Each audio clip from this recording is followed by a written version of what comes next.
Hello, Sciboarders. Today we are going to read and understand Kingdom Animalia in a very simple and easy way. So let's dive in. But before that, if you are new to ScienceBoard, make sure to subscribe to the channel, like this video, and share it with your friends. First, we will start with the basics and understand every concept step by step. The term animal is derived from the Latin word anima, which means breath or soul. Characteristics of Kingdom Animalia. Let's discuss the main characteristics of animals. 1. Multicellularity. Animals are made up of multiple cells. 2. Heterotrophic nutrition. Animals cannot make their own food, so they depend on other organisms. 3. Reproduction. Animals can reproduce, meaning they can pass on their species. 4. Sensory organs. Animals have sensory organs that help them respond to their environment. 5. Mobility. Mobility means the ability to move. Animals can move their bodies or body parts. 6. Growth and development. Animals show proper growth and development. 7. Diploid body. Animals have a diploid body, meaning they have two complete sets of chromosomes, one from the mother and one from the father. Division of Kingdom Animalia. Kingdom Animalia is divided into two subkingdoms. 1. Subkingdom Parazoa. 2. Subkingdom Eumetazoa. Now let's look at the characteristics of both subkingdoms. Subkingdom Parazoa. Parazoa shows only cellular level of organization. These organisms do not have true tissues. This subkingdom includes only one phylum, Phylum Porifera. Subkingdom Eumetazoa. Eumetazoa includes true animals because they have true tissues. These organisms have tissue-to-organ level organization.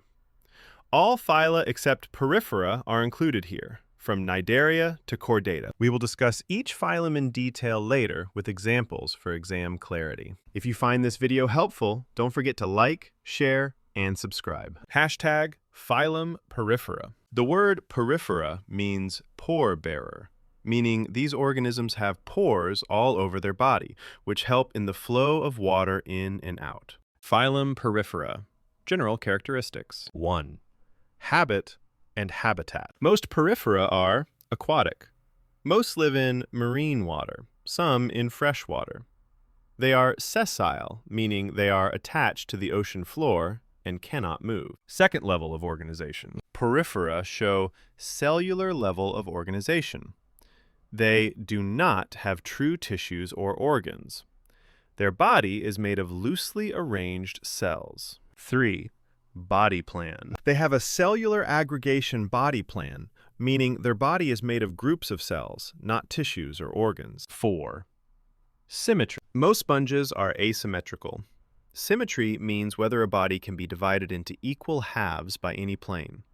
In Porifera, no plane divides the body equally, so they are asymmetrical. 5. Other important features. No germ layers, no coelom, no segmentation or metamerism, no notochord. Don't worry if these terms sound confusing. We will explain them in future videos. Water canal system, special feature. Sponges have a special water canal system. Water enters through Ostia, moves into the Spongocoel, exits through the Osculum. This system helps in respiration, nutrition, excretion. Reproduction in Porifera. Sponges reproduce both asexually and sexually. Asexual reproduction. Methods. 1.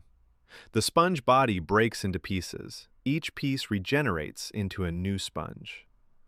2. A small outgrowth forms on the parent sponge. It may detach to form a new sponge or remain attached to form a colony. 3. Internal buds formed for survival during unfavorable conditions like cold, drought, or food scarcity.